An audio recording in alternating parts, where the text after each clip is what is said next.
The sign said free, nobody wants her.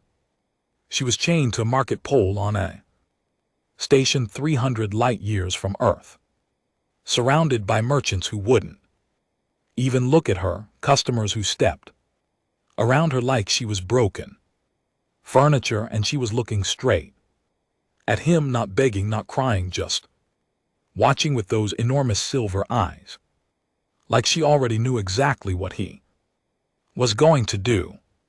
And Marcus Webb, former cargo hauler, semi-retired smuggler, and objectively terrible decision-maker, picked up the chain. What happened next didn't just change his life, it changed the balance of power across 6 star systems, and it all started with a market stall, a rusted chain, and a girl that everyone in the galaxy had already given up on. Here's what you need to understand about Vithura Station. It's not the worst place in the galaxy. That title belongs to Krajish Depot, where the atmosphere is 80% ammonia and the dominant species communicates exclusively through violence. Vithura is just a close second. It sits at the intersection of 4 major trade routes at the outer rim of what humans call the Meridian Cluster. Think of it like a truck stop. If truck stops were 3 km across, smelled like burnt copper and something biological that nobody wanted to name, and operated under the legal framework of a species called the Vein were 7-foot insectoids whose primary export was official governance and whose primary activity was taking bribes. It was that kind of place. Marcus Webb had been docking at Vithura for 11 years.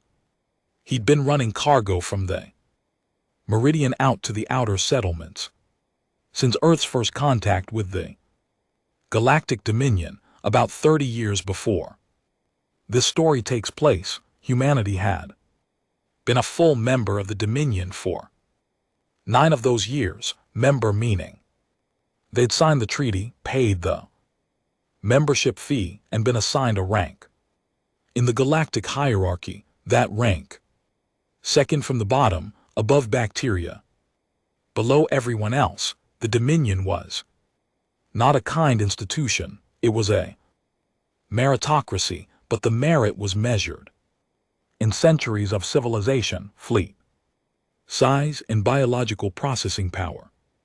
Humans had cities for 10,000 years. Or take, the Vein had been running empires for 200,000. The Kareth, the Dominion's ruling species, had been spacefaring before humans learned to write.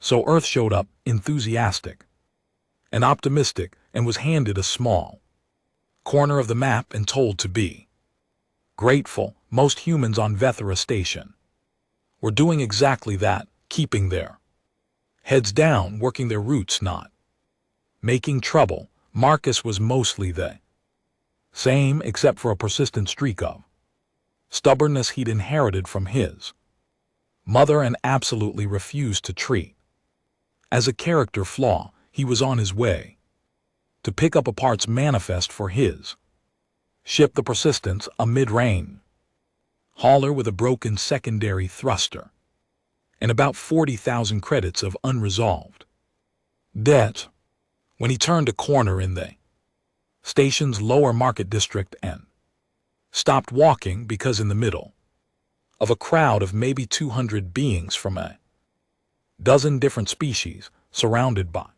stalls selling everything from synthetic proteins to illegal navigation chips, there was a metal pole, and chained to it was a girl. She looked roughly human-shaped, but she wasn't human. Her skin was a pale silver blue, like moonlight filtered through water. Her hair was white, the kind of white that looks luminous, like it holds light rather than reflects it. Her ears came to soft points. Her eyes, when they flicked up to look at Marcus, were enormous, iris taking up almost the entire visible eye, and they were the Color of polished steel.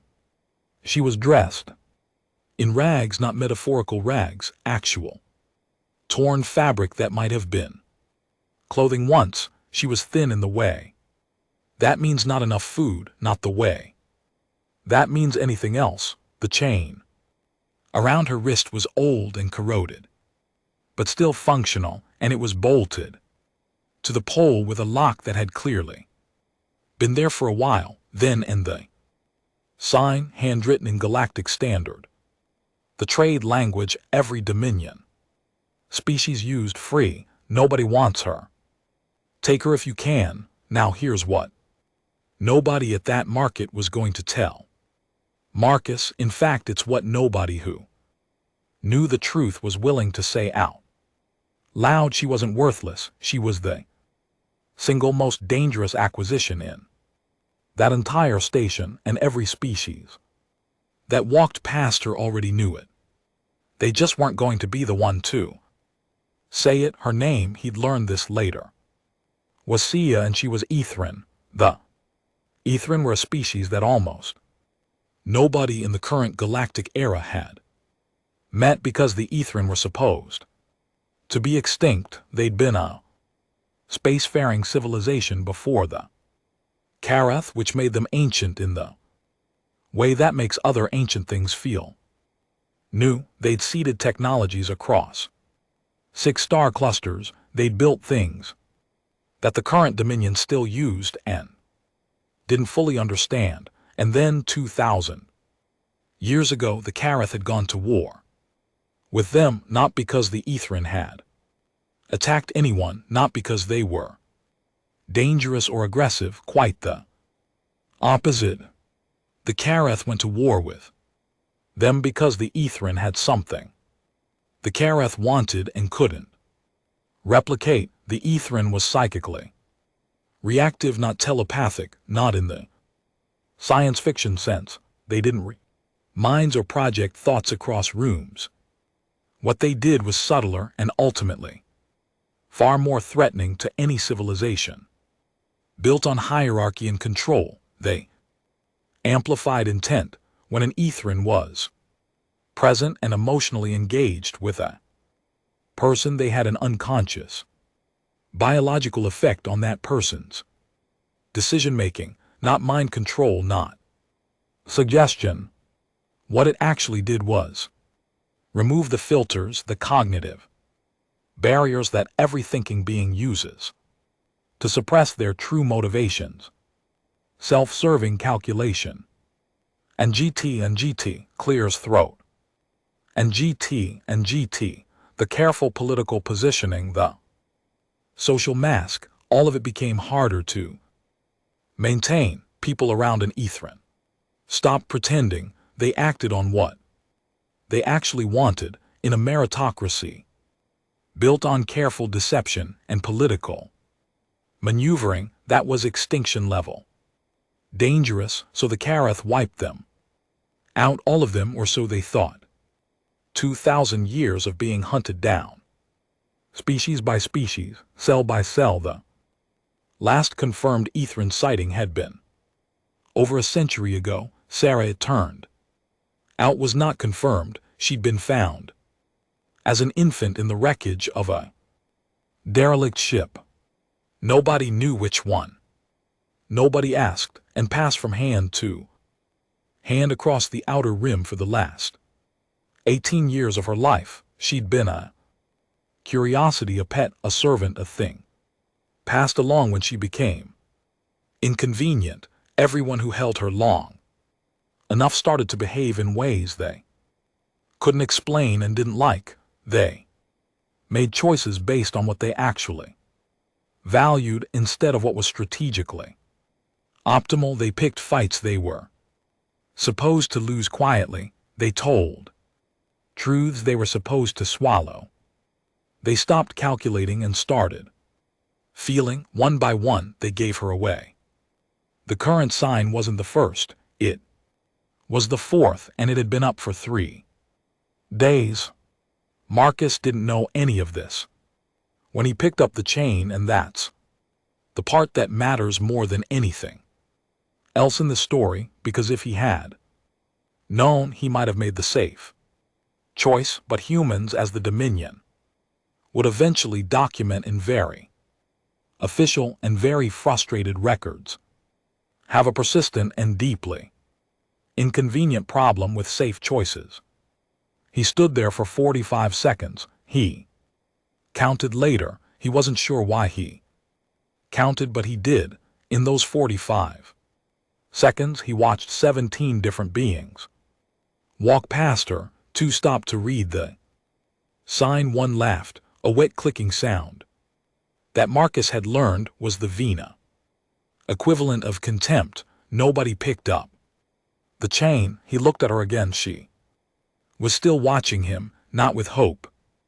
That was the thing that got him, not with pleading, with patience, like she'd already seen the scene play out enough times to know exactly how it ended, and she was just waiting for him to confirm it. He walked over. He crouched down to her eye level, which was something you weren't supposed to do with service beings on Vina. It was considered either an insult to the owner or a sign of weakness, depending on who was watching. He didn't care. Do you speak standard? He asked. She blinked, then, in a voice that was quiet and precise, and carried absolutely no emotion at all. Yes. Are you sick, injured?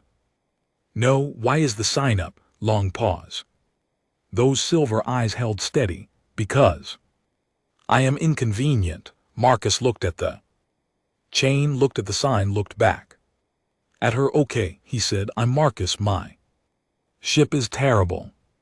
I can't pay you anything. I've got about 300 credits to my name and a debt I'll probably never pay off, but you're not staying chained to a pole. He picked up the chain, found the locking bolt. It was manual. Rusted but manual. He pulled the multi-tool off his belt and spent 4 minutes working the bolt free. Nobody stopped him. Nobody asked questions. 3 beings actively moved away from the area the chain fell. Saya stood up slowly, like she wasn't sure her legs would hold. They did, and she looked at him with an expression he couldn't quite read. You know, she said very carefully, that most beings who learn what I am regret this. Yeah. Marcus pocketed his multi-tool and started walking toward the docking ring. Well, I've regretted every good decision ever made.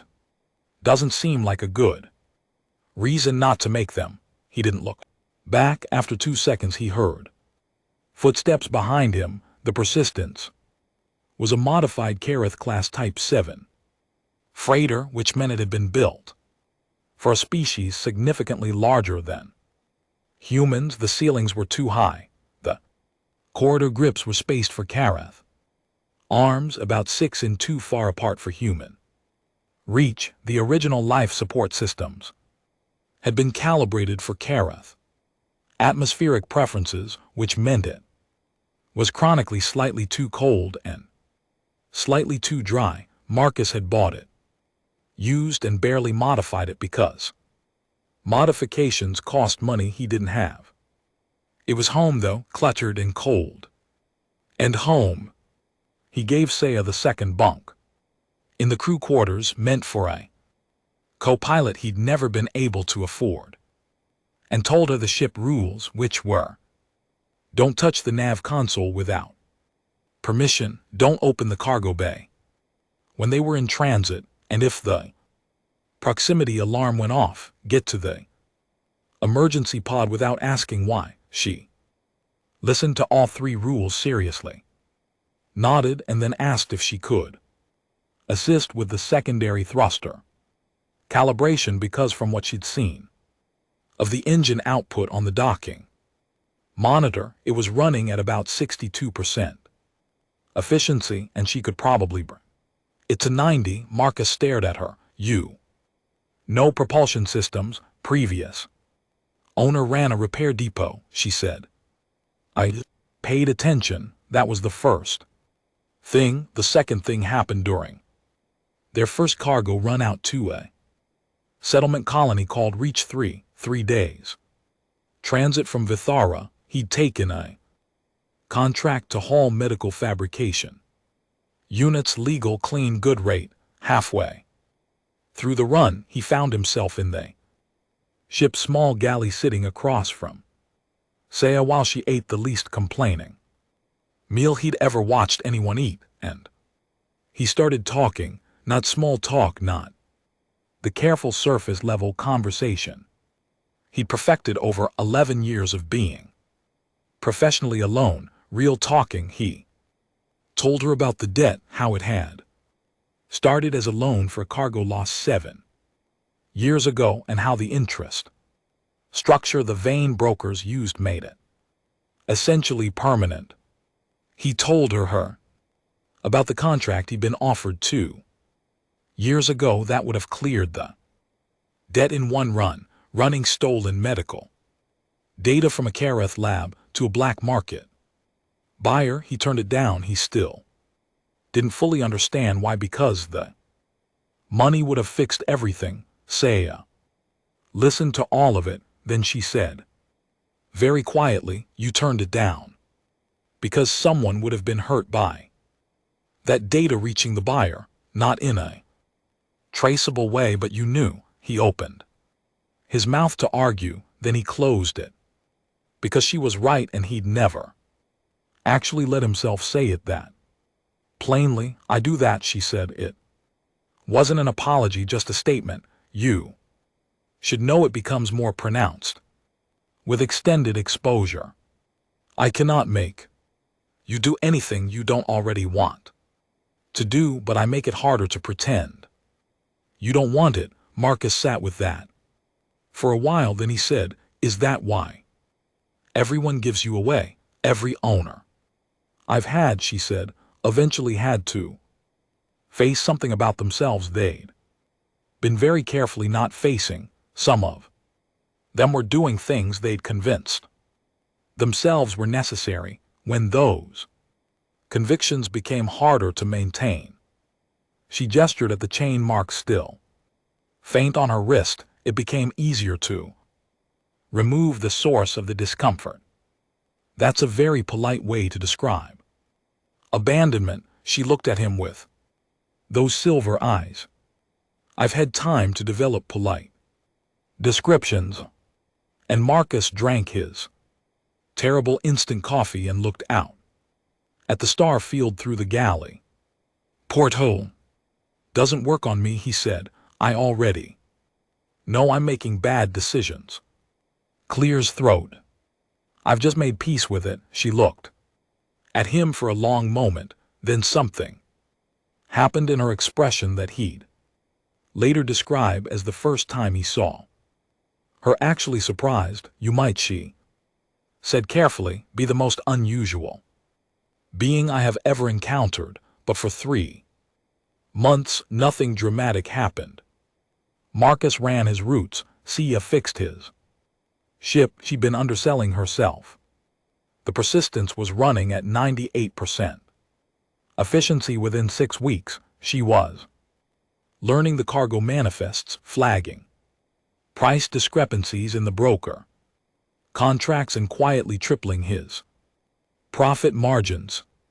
Then a Karath inspection vessel pulled them out of transit on the Reach 3 corridor, and everything changed. The Karath were the ruling tier of the Dominion. They looked vaguely reptilian, moved with the kind of economy that meant they'd never in their evolutionary history wasted energy on anything unnecessary, and they communicated with a precision that made conversations feel like legal depositions. Marcus had interacted with them maybe a dozen times. They regarded humans the way a senior executive regards an intern on their first day. Not with dislike, just with a total absence of the kind of consideration that implies personhood. The inspection was routine: cargo check, registry verification, contraband scan. The inspector came aboard with 2 guards, both armed with disruption rifles, and did the standard sweep. Then he walked into the crew quarters and saw Saya. The freeze lasted maybe 3 seconds long, enough for Marcus to notice it. The inspector turned to look at him with an expression that Marcus would later describe as the facial equivalent of a security alert. Where did you acquire this being? Vethra Station lower. Market. She was free. Marcus kept his voice level. Sign said nobody wanted her. I took her. Is there a law against that? There wasn't.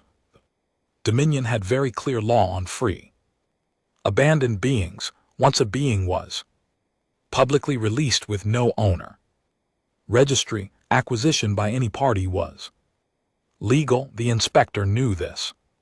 Marcus could see him knowing it while simultaneously calculating something else entirely. Are you aware of her species classification? She told me. She's Ethran. I looked it up. Extinct. Officially extinct. The inspector looked back at Saya. She was sitting on her bunk, hands in her lap, watching this exchange with the same patient stillness she'd had at the market pole. And how long has she been aboard your vessel? 3 months. A very long pause. Have you experienced any irregular decision-making in that time? Marcus thought about the conversation in the galley, the one where he'd told the truth about why he'd turned down the black market run, the one where he'd started actually looking at his broker contracts, the one where he'd fired off a formal complaint to the Van Trade Authority about interest structures on rim debt, a complaint he'd been composing in his head for 6 years and had never sent because what was the point? Nothing I can identify as irregular, he said. The inspector filed his report. Marcus didn't know that until 2 weeks later when a second vessel, not an inspector this time, a Karath military courier, intercepted them near the Meridian Relay and transmitted a single document, an acquisition order. Jo was to be transferred to Karath custody for species classification and secure housing. Compensation had been assigned 40,000 credits, wiping Marcus's debt entirely. He read the document, then he read it again, then he looked at Jo, who was reading it over his shoulder with that same still expression. That would clear your debt, she said. Yep. You should consider it carefully, she said. I am technically a significant liability. Marcus closed the document without responding to it. What do they do with Ethran in Karath custody? She was quiet for 3 seconds. The last documented Ethran in Karath custody was studied for 19 years. She died in the facility. Right. He tossed the data pad onto the console. We're not doing that. Now here's where it gets good. And not in the way you might expect. Because what Marcus did next wasn't fight the Karath. It wasn't arm himself or run or make a dramatic speech. It was something that Karath genuinely didn't have a protocol for. He ignored the acquisition order, not defiantly, not with a speech. He just didn't respond to it and kept running his routes. This created a bureaucratic problem for the Karath military courier. Because the order had been a legal offer, not a command, Marcus had no obligation to accept compensation. Jo was a legally acquired free being on a human registered vessel. The correct procedure was to escalate through the Dominion legal framework, which would take approximately 4 months and require filing through the Human Dominion Representation Office, which was housed on Earth. So the Karath filed in Marcus in the meantime talked. That was his actual weapon, though he didn't know it at the time. He talked to every human cargo runner he encountered on his routes, not dramatically. He wasn't the type, just factually. Hey, did you know the Karath wiped out an entire species 2,000 years ago because they made it harder to lie to people, and now they want to put the last one in a cage.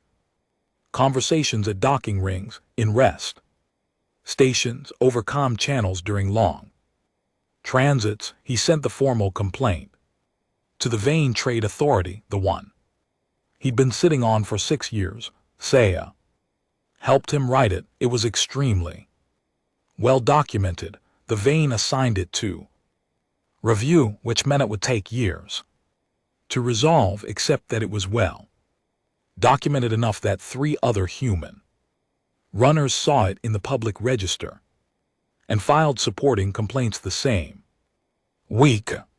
He had Saya verified by the University of New Terra Xenobiology Department. She agreed to a remote genetic analysis. The results were published in the department's research register. Confirmed Ethran heritage. The first confirmed living Ethran in over a century. It made the galactic science networks within a week. And here was the thing about Saya's ability, the thing that the Karath had always understood as a threat. It wasn't just personal. When Saya engaged with a community, even briefly, people in that community started acting on what they actually valued. They stopped calculating whether something was worth the political risk and started asking whether it was right. One human cargo runner making noise about an alien girl was nothing, a thing to manage quietly. But Marcus Webb wasn't one human cargo runner anymore. 3 months on the persistence had made him less able to pretend certain things didn't matter. And it turned out a lot of people he talked to were carrying the same unspoken weights, the same small corruptions they'd accepted, the same quiet compromises. By month 5 there were 47 humans actively involved in what didn't have a name yet. Former cargo runners, a lawyer from the Human Representation Office who'd been sitting on a discrimination case for 3 years, a xenobiology grad student who'd been told to stop pursuing research into predominiant species for political reasons, a Varn administrator who, through extended proximity to Saya, during a docking stop where she'd help repair a navigation system, had started being very honest about where the station inspection fees were actually going. The Karath had escalated the acquisition order. Marcus responded through the Human Representation Office. The lawyer had the response prepped. The document argued politely and devastatingly that the Athran extermination qualified as Dominion law genocide under Section 7 of the Founding Charter, a section that had been written by the Athran 2,000 years before their own destruction and had never been removed from the Charter because they Karath had assumed nobody would ever use it. The Dominion High Court sat on the case for 11 months. Humans, a species 2 ranks from the bottom of the galactic hierarchy, spacefaring for barely 30 years, had filed a genocide claim against the civilization that had built the organization they were filing it in. The Karath called it frivolous, procedurally invalid, and embarrassment. The Dominion legal system, to its credit, and to the Karath's deep fury, didn't dismiss it because the Charter was the Charter and Section 7 was Section 7, and the Athran had written it specifically because they'd known 2,000 years ago that one day someone was going to need it, and the case didn't resolve quickly. These things don't, but it was heard. And the fact that it was heard at all, that a human cargo hauler with 40,000 credits of debt and a broken secondary thruster had filed a legal challenge, that the most powerful species in 6-star systems had to sit across a table and answer, that was the first domino. Because CIA had been on Vetera Station for 3 days before Marcus found her, and the market had been full of beings from a dozen species who'd walked past her, and some of them had read the sign, and some of them had gone home feeling an odd clarity they couldn't account for, and some of those beings were in positions of influence, and some of those beings had started asking uncomfortable questions of their own. You can't unring a bell.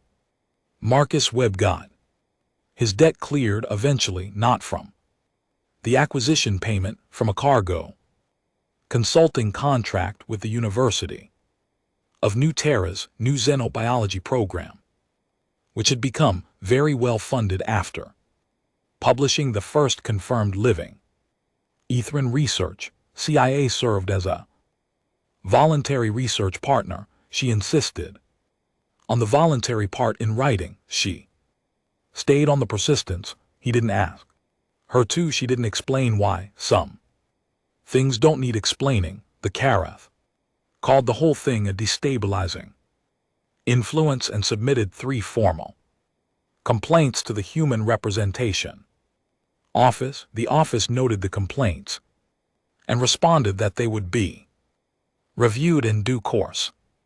Due course for a civilization 2 ranks from the bottom of the galactic hierarchy with 9 years of membership and 0 patience for bureaucratic soft language turned out to be a very long time, and sometimes in the corridors of the Dominion High Court or in the offices of vain administrators who were suddenly very interested in where the money was going, or in the quiet conversations between outer rim cargo runners on long transits. People acted like the things they did mattered, because somewhere on a beat-up Type 7 freighter with a fixed secondary thruster, a girl with silver eyes was reading navigation charts and pretending not to notice the way Marcus argued with Dominion docking protocols with exactly the tone of someone who had nothing to lose and knew it.